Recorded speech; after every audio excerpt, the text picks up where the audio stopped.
Hay una orden de aprehensión activa en el estado de Nuevo León con el nombre de un hombre que jugó 3 mundiales con México. Esa orden tiene más de 5 años sin cumplirse. El hombre no está en otro país. Está en Monterrey. Lo han visto en restaurantes, en gasolineras, en el estacionamiento de un supermercado. Nadie marca el número. Nadie llama. Nadie quiere ser el que entregue al ídolo. El hombre se llama José de Jesús Arellano. En Monterrey lo conocen como el Cabrito. Y la persona que lo denunció era su sobrina. Tenía 16 años. Quédate. Porque lo que pasó no empezó con esa denuncia. Empezó décadas antes en una calle de Tierra de Guadalupe, Nuevo León, con un niño que pateaba un balón solo contra una pared hasta que oscurecía. Y para entender cómo ese niño terminó con una orden de aprehensión por violación, hay que entender primero quién fue ese niño, que construyó, que perdió y que decidió hacer con el silencio que vino después. José de Jesús Arellano nació en 1973 en una colonia popular del municipio de Guadalupe. Cuarto hijo de una familia de obreros. Casa chica, 4 hermanos, padre de pocas palabras, madre que trabajaba doble. No había dinero para viajes ni para lujos. Había tortillas, había cuentas pendientes y había una calle larga frente a la casa donde el niño pasaba horas con un balón de plástico golpeado. Desde los 5 años, el niño ese ya hacía cosas con el balón que los muchachos de 12 no podían copiar. No era técnica aprendida. Era algo que traía puesto. Su primer entrenador de barrio, un hombre que había jugado en fuerzas básicas del Monterrey en los años 70, dijo años después algo que nadie olvidó. Dijo que en 30 años viendo jugar a chamaco nunca había visto uno igual. Y luego bajó la voz y dijo algo más. Dijo que ese niño tenía también algo que iba a ser su perdición. Un orgullo que no reconocía ningún límite. Esa frase dicha por ese hombre en esa época es la clave de todo lo que viene después. Guárdala. A los 7 años le pusieron el apodo. Un entrenador de una liga de colonia lo vio cruzar la cancha sin parar durante 40 minutos y dijo que ese chamaco se movía como cabrito en monte, que no se cansaba, que brincaba donde otros tropezaban. El nombre le quedó para siempre. En su barrio, en su familia, en Monterrey entero, nunca fue José de Jesús. Siempre fue el Cabrito. Y ese apodo que nació en una cancha de tierra va a aparecer años después en un expediente judicial. En una carpeta de investigación.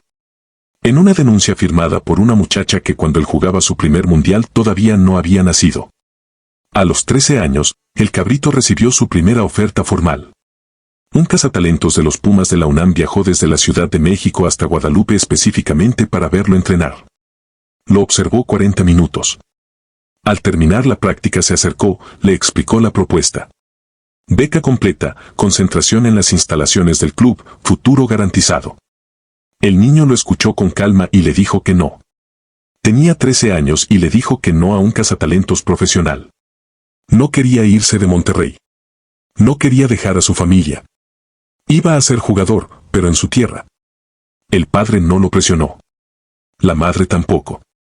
La decisión quedó tomada por un chamaco que todavía no terminaba la secundaria y esa decisión marcó todo lo que vino después. Lo que parecía necedad de niño resultó ser la primera promesa que el Cabrito se hizo a sí mismo. Pertenezco a Monterrey. Aquí me quedo. Y la cumplió. Pero el precio de esa promesa iba a ser mucho más alto de lo que él imaginó esa tarde. De los 14 a los 18 años jugó en los Vaqueros de Guadalupe, equipo amateur de la zona metropolitana. Ahí lo formó Pepe Sánchez, exjugador de fuerzas básicas del Monterrey y el Tigres. Sánchez fue el primero en verlo completo, no solo el talento sino también lo otro. El orgullo sin límite. La incapacidad de aceptar una corrección sin ponerse a la defensiva. La necesidad constante de ser el centro. En enero de 1992, el técnico del Monterrey Miguel Mejía Barón fue a ver un entrenamiento abierto del club. Llevaba media hora sentado en las gradas cuando el Cabrito hizo 2 jugadas seguidas que lo dejaron quieto.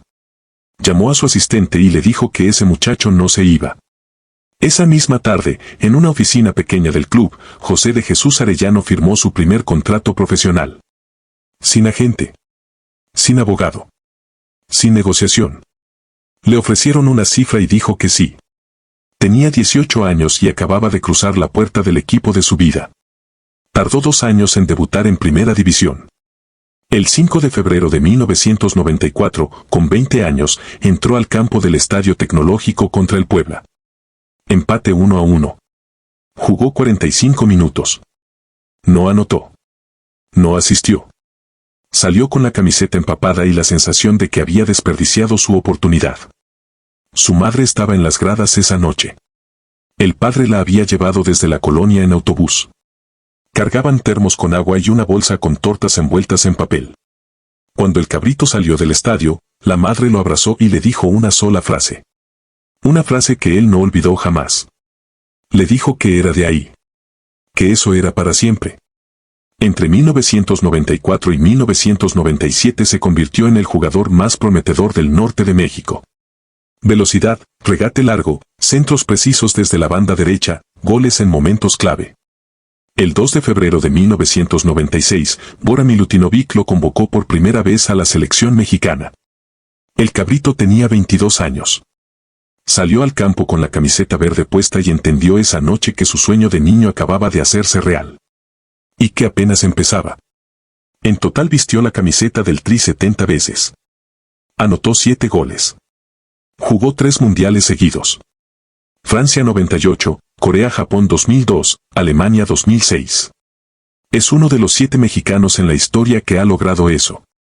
El primero nacido en Monterrey. 70 partidos. 3 mundiales.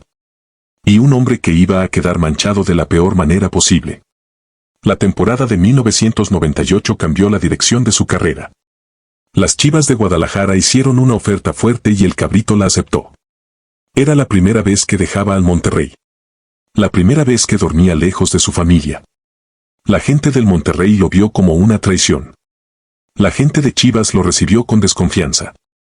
Pero ese año, en Francia, frente al mundo entero, el cabrito dejó de ser un jugador del norte y se convirtió en figura nacional. En el Mundial de Francia, el técnico Manuel Lapuente lo usó como arma de segundo tiempo. El cabrito entraba cuando el rival ya estaba cansado y desequilibraba con velocidad. Los comentaristas franceses empezaron a seguirlo. Frente a Holanda, con México perdiendo 2-0, entró en el minuto 70. Asistió en uno y provocó el penalti del empate. México sacó 2-2. En bares de todo el país gritaron su nombre. Frente a Bélgica hizo lo mismo. Frente a Alemania en octavos, México perdió 2-1, pero el cabrito ya era del público nacional. Hay una escena de ese mundial contada años después por un utilero de la selección que lo retrata mejor que cualquier estadística. La noche del empate contra Holanda, cuando el equipo regresó al hotel, el cabrito se quedó solo en un pasillo llamando por teléfono a Monterrey. Habló 17 minutos. Cuando colgó se sentó en un sillón del lobby y se quedó mirando el piso un rato largo. El utilero le preguntó si estaba bien. El cabrito le contestó algo que el hombre no olvidó nunca. Le dijo que no sabía qué iba a hacer cuando todo eso se acabara. La frase en boca de un muchacho de 25 años en pleno ascenso sonaba exagerada. No lo era. El cabrito ya intuía en ese momento que el día que se bajara de las canchas no iba a saber cómo llenar el silencio. Y ese silencio, años después, lo iba a llenar de la peor manera. Después del Mundial regresó a México. Jugó otra temporada con Chivas. No le fue bien. Necesitaba estar en su casa. En el verano del 2000 regresó al Monterrey. Esta vez para quedarse para siempre. Como le había prometido a su madre la noche del debut. Imagina por un momento que eres ese hombre.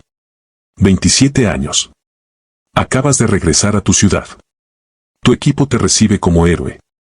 Tienes contrato, tienes la selección, tienes a tu familia cerca. Tienes todo. Y 20 años después, la persona que te ve en una foto prefiere mirar para otro lado. Esa caída no se construye en una sola tarde. Se construye en silencio. En decisiones que nadie te ve tomar. En momentos donde nadie te detiene. Entre 2002 y 2005 vivió la mejor etapa deportiva de su vida. En el Mundial de Corea-Japón jugó 5 partidos. Al regreso ganó el primer título del Monterrey en 17 años, el Clausura 2003, bajo las órdenes de Daniel Pasarela. La final fue en Morelia. El cabrito anotó. La afición lo cargó en hombros. Era en ese momento el hombre más querido de Nuevo León. Esa misma semana, en un pueblo cerca de la presa de la Boca al sur del área metropolitana, un joven de 22 años murió ahogado en el agua. Era fanático del Cabrito. Su familia lo despidió con una camiseta del Monterrey puesta. En la espalda el número que el club le había asignado al ídolo. La historia salió en los periódicos locales. El Cabrito, cuando se enteró, mandó flores al velorio y llamó por teléfono a la familia. La madre del muchacho le contestó llorando. El Cabrito también lloró del otro lado de la línea. Esa camiseta todavía existe. La guarda la hermana del fallecido en un armario de su casa. Vamos a regresar a ese detalle después. Después vinieron dos finales perdidas. Apertura 2004 y Apertura 2005. Los 2 años el Monterrey llegó a la última instancia. Los 2 años perdió. El Cabrito jugó con la frente alta y recibió ofertas de Europa. El Chievo Verona de Italia le ofreció un contrato después del Mundial 2002. Dijo que no. Otra vez, igual que había hecho con los Pumas a los 13 años. Su lugar era Monterrey. Su sangre era azul y blanca. De ahí no se movía. Pero esa lealtad que parecía la virtud más grande de su carrera escondía algo que nadie supo ver a tiempo. Porque hay una pregunta que nadie se hizo en ese momento y que hoy, sabiendo lo que sabemos, resulta inevitable. ¿Por qué un hombre con ofertas en Europa, con 3 mundiales encima, con reconocimiento internacional, se aferraba con tanta fuerza a quedarse en una sola ciudad? La respuesta no era amor por los colores. Era otra cosa. Y vamos a llegar a ella. En 2006 jugó su tercer mundial en Alemania. Tenía 33 años. Ricardo Lavolpe lo llevó como veterano de referencia. Jugó un solo partido, apenas el segundo tiempo de un empate sin goles contra Angola. Suplente. Reemplazo. Sombra de lo que había sido. Pero ahí estaba. 3 mundiales. La cifra que ningún regiomontano había alcanzado antes. Y él sabía que era el último. El cuerpo ya le avisaba. Regresó a Monterrey. Siguió jugando, siguió siendo titular, pero las lesiones empezaron a acumularse. Las rodillas, el gemelo, la espalda. Y aún así en 2009 ganó el Apertura. En 2010 ganó otro. En 2011, ya con 37 años, levantó la Conca Champions, su primer título internacional de clubes. El 12 de mayo de 2011, el Cabrito publicó un mensaje en redes sociales anunciando su retiro. 300 caracteres. Sin conferencia de prensa. Sin homenaje organizado. Sin gira de despedida. 3 campeonatos de liga, una Conca Champions, 3 mundiales, 70 partidos con la selección. Todo eso cerrado en un mensaje corto publicado un martes por la mañana. Esa decisión de retirarse sin reflectores fue un anticipo silencioso de cómo iba a vivir el resto de su vida. Lejos. Sin micrófonos. Sin explicaciones. Los primeros meses después del retiro fueron difíciles. El Cabrito llevaba 17 años con el día estructurado por el fútbol. De repente tenía el día libre. Sin entrenamiento. Sin concentración. Sin partido el fin de semana. Intentó llenar el tiempo con un curso de entrenador que empezó ese mismo año en la Ciudad de México. Decía en entrevistas que su sueño a largo plazo era dirigir al Monterrey algún día. El curso lo terminó. Pero nunca lo aplicó. La directiva del club nunca le ofreció un puesto. Ni en fuerzas básicas. Ni como asistente. Ni en el cuerpo de scouting. Nada. En 2013, con 40 años, firmó con un equipo de fútbol rápido que participaba en una liga menor en Estados Unidos. Canchas pequeñas. Paredes. Reglas distintas. Paga baja. Aguantó una temporada. Después no renovó. Esa fue su última experiencia profesional en el deporte. Desde ese día nunca volvió a estar cerca del fútbol de alto nivel. Ni como comentarista. Ni como analista en televisión. Las ofertas llegaban cada vez menos y cuando llegaban las rechazaba. Porque para el Cabrito, según personas que lo conocieron en esa época, aparecer como comentarista en un partido era aceptar públicamente que ya no era el que jugaba. Y él todavía no estaba listo para aceptarlo. El vacío creció despacio. Sin que nadie lo viera crecer. Entre 2013 y 2017 el Cabrito se convirtió en una figura pública cada vez más ausente. Aparecía en partidos importantes del Monterrey, sentado en el palco, saludando desde la tribuna. Iba a eventos corporativos. Cobraba por asistir a fiestas privadas de empresarios regiomontanos. Se dejaba fotografiar. Pero cada vez con menos entusiasmo. Cada vez con menos presencia real en la ciudad que lo había convertido en ídolo. Amigos suyos de esa época cuentan en privado que el Cabrito empezó a beber más en esos años.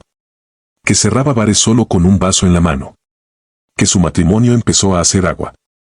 Que los fines de semana, en lugar de estar con su esposa y sus hijos, se los pasaba en la casa familiar de los abuelos en el sur de la ciudad, rodeado de sobrinos, rodeado de jóvenes de la familia, rodeado de gente que todavía lo veía como al ídolo. Lo que sus conocidos de esa época notaron y que hoy lamentan no haber dicho a tiempo es que el Cabrito cambiaba cuando estaba rodeado de adolescentes. Que se ponía más eufórico. Que tomaba más. Que hacía comentarios que a cualquier adulto sobrio le hubieran encendido las alarmas. Pero en Monterrey el Cabrito era el Cabrito. Y nadie se atrevía a pararle el juego. Existe una fotografía del 12 de septiembre de 2012 tomada en el Teatro de la Ciudad de Monterrey. En esa foto, el Cabrito recibe la medalla al mérito cívico, la distinción más alta que entrega el Estado de Nuevo León. Se la entrega un hombre con corbata azul y sonrisa amplia. Ese hombre es el gobernador en turno, un funcionario que años después iba a ser investigado por actos de corrupción durante su administración. La misma autoridad que premió la trayectoria del Cabrito iba a ser ella misma señalada por irregularidades graves. Esa fotografía sigue circulando en Internet.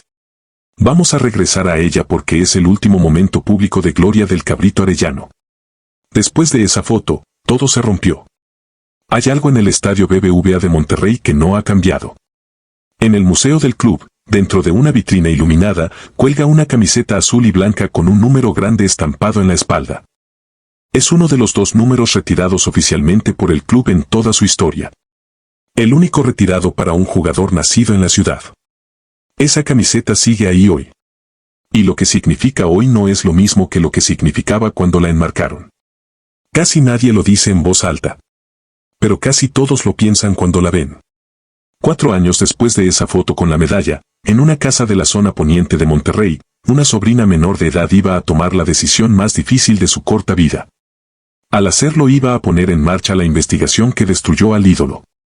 Y una decisión que la iba a marcar a ella también para siempre. El 13 de enero de 2017, una adolescente de 16 años entró a la Procuraduría de Nuevo León. Iba con su madre. Lloraba. Llevaba en la mano un documento médico. Acababa de denunciar a su tío. A José de Jesús Arellano. Al Cabrito. Al ídolo de toda la familia. La acusación era violación. La denuncia se formalizó esa misma tarde. El testimonio fue grabado, transcrito y archivado bajo número de carpeta. La identidad de la víctima fue protegida desde el primer momento por ser menor de edad. Su nombre nunca apareció en ningún medio. Pero su declaración existe. Está en un expediente. Y los pocos periodistas que han tenido acceso parcial a ese documento dicen que lo que la muchacha contó esa tarde tiene una crudeza que nadie quiere repetir en voz alta. 11 días después, el Cabrito debía presentarse a declarar. No fue. Su abogado interpuso un amparo, un recurso legal que paralizaba temporalmente cualquier posibilidad de detención. Para el público fue la primera señal de que algo grave estaba pasando. Hasta entonces nadie sabía nada. La denuncia había permanecido en silencio. Pero el amparo, al ser un trámite judicial registrado, salió a la luz. Los reporteros empezaron a preguntar. El nombre del Cabrito apareció por primera vez en una sección que no era la deportiva. Cuando los agentes llegaron al domicilio registrado en una colonia residencial de Monterrey, la casa estaba vacía. Los muebles seguían adentro. Nadie supo oficialmente a dónde había ido. Durante los siguientes 27 meses el paradero del Cabrito fue un misterio público. La fiscalía aseguraba que lo buscaba. Las autoridades locales decían que no lo encontraban. La prensa deportiva que lo había convertido en ídolo durante 20 años prefirió no escarbar. Las redes sociales del propio Cabrito quedaron inactivas. Sus excompañeros del Monterrey, cuando les preguntaban en entrevistas, contestaban con frases hechas. Que no lo habían visto. Que no sabían nada. Que era mejor no opinar. Lo curioso es que varios vecinos de la colonia donde después se confirmaría que había estado escondido todo ese tiempo sí lo veían de vez en cuando. Saliendo a tirar la basura.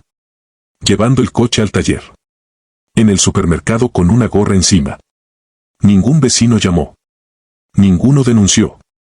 Ninguno dijo nada. Porque en Monterrey el cabrito era el cabrito. Y eso, en una ciudad donde el fútbol es religión, vale más que una orden de aprehensión. Mientras él se escondía, la sobrina, que ya había cumplido 18 años, vivía con su madre en un domicilio que las autoridades protegieron. Tuvo que cambiar de escuela. Tuvo que cambiar de número de teléfono. Tuvo que dejar de subir fotos a redes sociales. Recibió mensajes anónimos. Recibió llamadas de números desconocidos.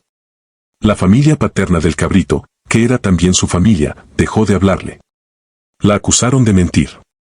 La acusaron de traicionar al tío. La acusaron de querer dinero. Esto último era ridículo porque una denuncia penal por violación en México no genera compensación económica directa. Pero los rumores son crueles. Y a la muchacha la dejaron sola. La escuela donde estudiaba le pidió a la familia que la cambiara de plantel. No lo dijeron con esas palabras. Lo dijeron como sugerencia de la orientadora. Pero el mensaje era claro. Su presencia generaba incomodidad entre las otras familias. Muchas de esas familias tenían vínculos con la directiva del Monterrey, con la clase empresarial regiomontana, con el círculo cercano de los Arellano. La joven cambió de escuela.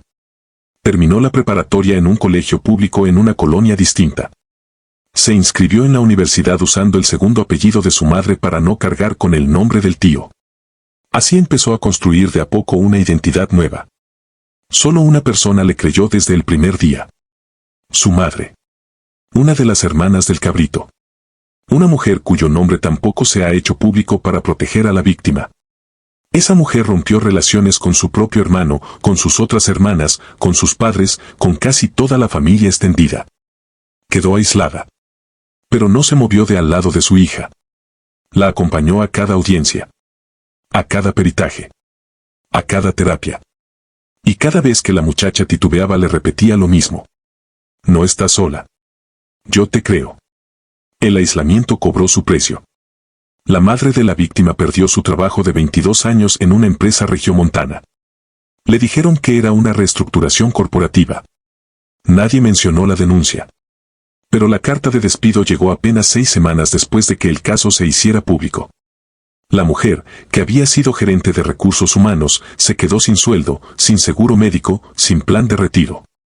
Empezó a vender seguros de vida a comisión para sostener a su hija. Sus padres, los abuelos comunes de ella y del cabrito, murieron en 2022 sin haberla visto en 5 años. Sin haberla perdonado. La hermana no fue al funeral. Nadie la invitó. Esa mujer es una de las personas clave de toda esta historia. Y hay algo que hizo en silencio durante esos años que nadie ha contado en ningún reportaje. Algo que cambia la forma de ver a esta familia. Vamos a llegar a eso.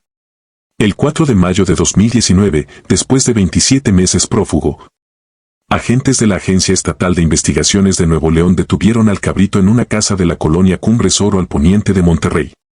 La operación duró menos de 15 minutos. El cabrito no puso resistencia. Salió esposado, con la cabeza baja, con un suéter que se había puesto a último momento. Las cámaras de un noticiero local alcanzaron a grabar el momento. El video recorrió México en menos de 2 horas.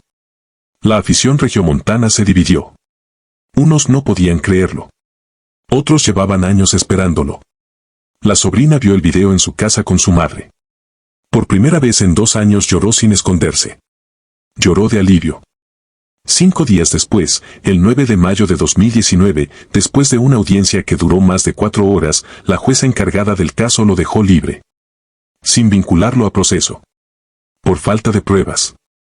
El cabrito salió esa tarde del penal con la misma cara con la que había entrado. Pero ahora con una leve sonrisa. Su abogado salió detrás declarando a los medios que se había hecho justicia. Que se había demostrado la inocencia de su cliente. La sobrina vio esa transmisión también. Esta vez no lloró. Se quedó quieta. Y según su madre, esa noche no comió. Ni la siguiente. Ni la siguiente. Pero el caso no terminó ahí. La madre de la sobrina, esa mujer que había roto con toda su familia, no se quedó tranquila con la decisión de la jueza. Contrató a su propio abogado. Reunió documentos. Reunió testigos. Reunió todo lo que pudo y solicitó la apelación. Muchos le dijeron que no tenía sentido. Que ya estaba todo dicho. Que era inútil. La mujer no escuchó. Siguió. Pagó. Y esperó. El 19 de diciembre de 2019, 7 meses después de la liberación, el primer tribunal colegiado en materia penal de Nuevo León dictó una resolución que cambió todo. Los magistrados determinaron que la primera jueza había minimizado las declaraciones de la víctima.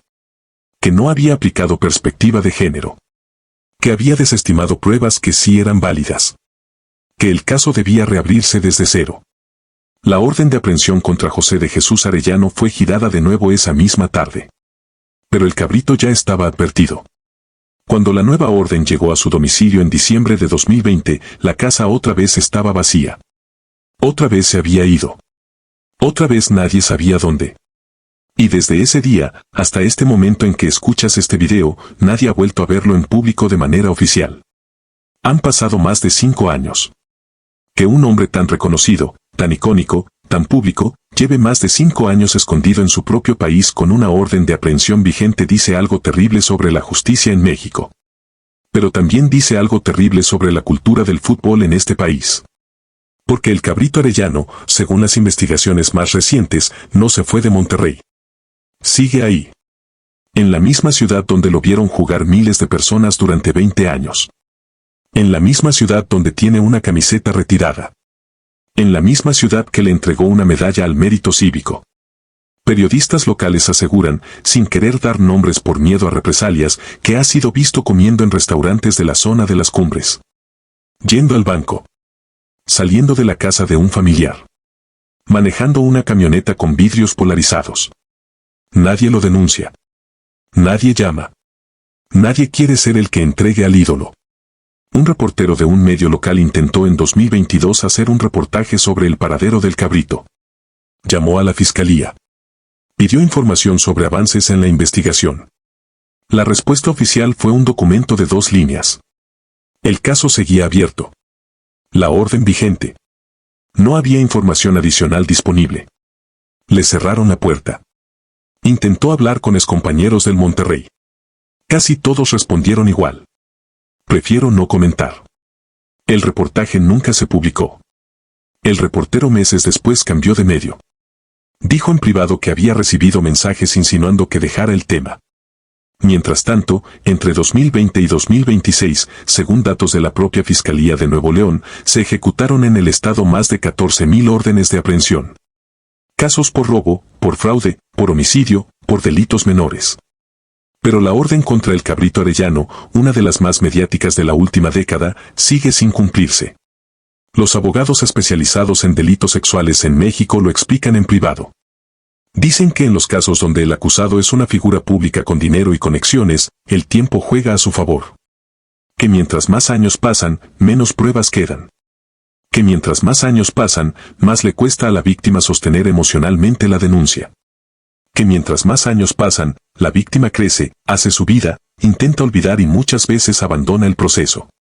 La táctica no tiene nombre oficial en los códigos. Pero en los círculos legales la conocen bien. Se llama desgaste. Y funciona. Hay un sobre cerrado guardado en una caja fuerte de un notario público de Monterrey desde diciembre de 2020. Dentro de ese sobre, según fuentes legales que pidieron anonimato, hay una declaración escrita por el propio cabrito Arellano. Una declaración cuyo contenido, dicen esas fuentes, cambia todo lo que crees saber sobre este caso. La existencia de ese sobre fue mencionada por primera vez en 2022 por un columnista de un periódico de la Ciudad de México que cubre temas judiciales. El columnista no dio nombres. No dio fechas exactas. No presentó pruebas. Solo dijo que tenía conocimiento, por 2 fuentes independientes, de que un notario regiomontano custodiaba un documento firmado por el cabrito. Un documento que en caso de fallecimiento del fugitivo debía ser entregado a las autoridades estatales. La nota apenas tuvo eco. Nadie la siguió. Pero existe. Está publicada. Y si ese sobre existe y su contenido es lo que algunos especulan que es, sería la primera declaración del propio acusado sobre los hechos. Una versión escrita por su mano. Sellada hasta el día en que él muera. Una jugada legal, extraña, calculada y profundamente fría. Porque significa que el cabrito sabe que va a morir antes de presentarse a un juicio. Y que ha decidido que su versión solo la va a conocer el mundo cuando él ya no esté para responder por ella. En diciembre de 2020, ese mismo mes en que la nueva orden de aprehensión fue girada, la hermana del cabrito, la madre de la sobrina, hizo algo que pocas personas en su lugar hubieran hecho. Algo que solo un periodista de Monterrey pudo confirmar mucho tiempo después. Esa mujer tomó las llaves de una casa propiedad de la familia. Una casa heredada de los abuelos comunes. Una casa donde el cabrito había estado escondido durante varios meses. Y se las entregó a la fiscalía en silencio. Sin firmar denuncia formal. Sin pedir nada a cambio. Solo entregó las llaves para que las autoridades pudieran entrar y catear el lugar. Esa noche llegó a su casa, cerró la puerta con doble seguro y se sentó en el sillón de la sala sin encender la luz. Su hija, que entonces tenía 20 años, la encontró ahí quieta a las 2 de la mañana cuando bajó por un vaso de agua. Le preguntó qué le pasaba. La madre le contestó 3 palabras. Lo acabo de hacer. La hija entendió sin preguntar más. Madre e hija se abrazaron en ese sillón durante media hora, sin hablar, sin llorar del todo, entendiendo que acababan de cruzar una frontera de la que no había regreso. Cuando los agentes llegaron al inmueble, el cabrito ya no estaba. Había salido horas antes. Pero adentro encontraron su ropa, sus medicamentos, una computadora portátil, documentos y, según fuentes que pidieron anonimato, encontraron también una libreta pequeña de pasta dura con anotaciones escritas a mano durante varios meses. El contenido de esa libreta nunca se ha hecho público. La fiscalía la guarda como prueba reservada. Pero las personas que la han visto dicen que hay, página tras página, nombres, direcciones y personas que lo ayudaron a esconderse. Con las razones por las que cada una de ellas estaba dispuesta a protegerlo. Entre esos nombres, según las mismas fuentes, hay al menos 2 empresarios regiomontanos con negocios de bienes raíces. Un político que dejó el cargo antes de que comenzara la investigación. Un exdirectivo del Monterrey que ya no vive en la ciudad. 2 abogados penalistas. 3 familiares cercanos. Ninguno de esos nombres ha sido investigado formalmente. La libreta está guardada. Los nombres en silencio. Y el cabrito en algún lugar sigue teniendo quien le abra una puerta cuando la necesita. Para entender lo que pasó en 2016 hay que regresar a algo que quedó pendiente desde el principio. Aquella frase que su primer entrenador dijo en voz baja sobre él. Que tenía un orgullo que no admitía ningún límite. Esa frase era una pista. El cabrito creció en una casa donde la validación afectiva estaba directamente conectada con el éxito. El padre, hombre de pocas palabras, le aplaudía cuando ganaba, lo ignoraba cuando perdía. La madre, cariñosa pero ocupada con 4 hijos, le servía la cena distinta las noches en que había metido un gol en la cancha del barrio. Cuando un niño aprende que solo es querido cuando triunfa, se convierte en un adulto que necesita el aplauso para existir. Que no soporta la sombra. Que no acepta el límite.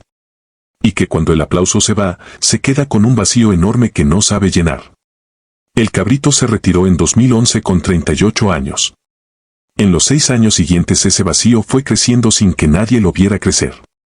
Empezó a beber más. A discutir más. A encerrarse más.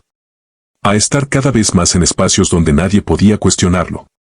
Donde todos lo seguían viendo como al ídolo. Donde él seguía siendo el más importante de la sala. Esos espacios cada vez más pequeños terminaron siendo la casa de los abuelos. La reunión familiar. El cuarto donde estaba la sobrina. ¿Qué hace falta para que un hombre adulto, exitoso, padre de familia, ídolo nacional, cruce esa línea con una niña de su propia sangre? La respuesta no es simple. Pero tiene que ver con lo que aprendió desde chamaco. Con lo que nunca le pusieron como freno. Con la palabra que su primer entrenador pronunció en voz baja. Orgullo sin límites. Hoy el cabrito Arellano tiene 53 años. Vive en algún lugar de Monterrey. Con orden de aprehensión vigente. Con una camiseta retirada en el estadio de su ciudad. Con una medalla al mérito cívico que nunca ha sido revocada. Con una esposa que pidió el divorcio en 2021 y se mudó con sus hijos a otra ciudad. Con 2 hijos adolescentes que no lo han visto desde 2020. Vive preso sin paredes. Libre sin libertad. La sobrina tiene 24 años. Lleva 8 años con un proceso penal abierto que no avanza. Ha declarado 4 veces. Ha ido a peritajes psicológicos cada año. Ha tenido que recordar, una y otra vez, lo que pasó esa tarde de finales de 2016, cuando ella tenía 16 y él tenía 43. Su madre la acompaña a cada audiencia. Ya no llora ninguna de las dos. Lo hacen con una resignación que es más dura que el llanto. La sobrina ha aprendido a no contestar llamadas de números desconocidos. Ha aprendido a no caminar sola de noche. Ha aprendido a no entrar a los partidos del Monterrey porque no soporta ver ese número en las gradas. Pero ha aprendido también a reírse otra vez. Despacio. Pero a reírse. Hay una cosa que está debajo de todo esto y que nadie dice en voz alta. Que cuando un hombre se vuelve más grande que su familia, ya no hay quien le diga que no. Que cuando los aplausos pesan más que la conciencia, todo lo que aprendió de chico, todos los límites que nunca le pusieron, todos los silencios que la gente a su alrededor eligió guardar, se convierte tarde o temprano en el daño que alguien más tiene que cargar. La justicia tarda. A veces tarda tanto que se convierte en otra forma de injusticia. Y a veces la verdadera tragedia no es lo que un hombre hace en una habitación cerrada. Es todo lo que el resto del mundo decide no hacer después. Si esta historia te hizo pensar en alguien, en una sobrina, en una hija, en una hermana que alguna vez te contó algo y tú preferiste no escuchar, llámala esta noche. Pregúntale cómo está. Escúchala sin interrumpirla. Porque a veces el silencio de los que saben es peor que el delito de los que hacen.